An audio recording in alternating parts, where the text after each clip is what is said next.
Fishing is our oldest industry in the United States. Gloucester is our oldest fishing port in the United States and has been turned to dust. My crew is probably the oldest crew in Gloucester physically. And I said to them many times, well, boys, at least we saw the glory days.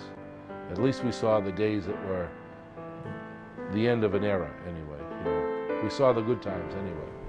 It doesn't look good. Years ago, there were so many young people that could hardly wait to go fishing. They're not here anymore.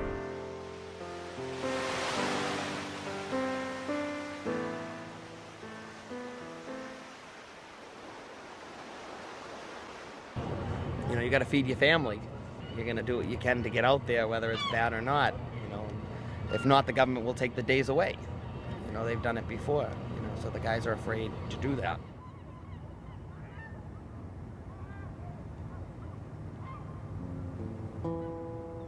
There's no consideration of families. As far as, you know, my family life is taking a heavy beating because of it. I have to spend many hours.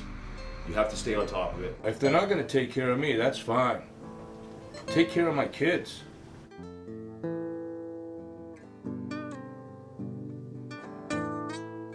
The government decided that in order to further try to conserve resources, they would force those people to use 2 days for one. So they go out in bad weather, and luckily this winter hasn't been as bad as other winters. I think we would have seen a lot more fatalities this year than just the couple that we've lost. You know, so it's a big risk. Instead of going out and fishing for a day and using one of their 48 days, if they're fishing in that zone, they would use up 2 of those days. So essentially, their ability to fish 48 days now for, don't forget, that's for a year. They would now only have 24 days to go to work that year. It's like it's like being in a 15-year divorce, you know? Eventually someone crumbles. I see no hope anymore. Because if I did, I don't owe that much money on this boat. If I did see hope, if I did see enough profit just for me to be able to maintain the physical plant of the boat and not haul out every 2 years, haul out every year. I'm seeing all my friends, you know, finally had enough. Elton Gallagher put a gun to his head, had enough. I finally reached a point where I was almost lost my house. I almost lost everything. I ended up getting rid of my fishing business. I had plenty of faith.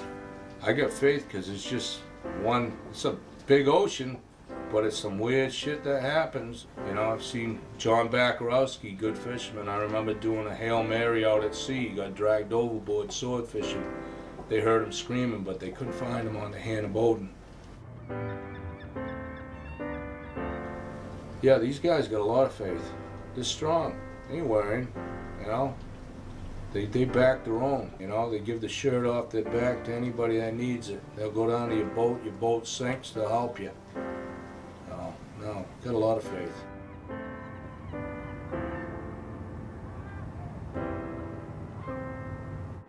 I hate to think of making a living any other way. I'm going to have to, shortly, I feel. But it's certainly not through my own choice.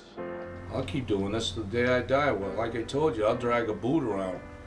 We're in it for the long run, you know, just as much as the few boats we got left. You know, they're in for the long run. You know, die, you go down with the fight.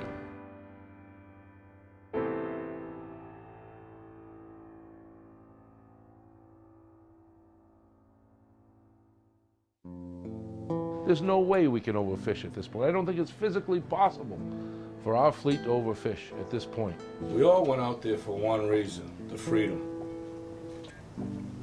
Pick up and go. Fishermen who used to make a couple $100,000 a year are now hard pressed to make their mortgage payments. And that's true. Some of them are afraid they're going to lose their boats. I don't know how some of these guys are still standing. I mean, I know a good majority are just barely holding on.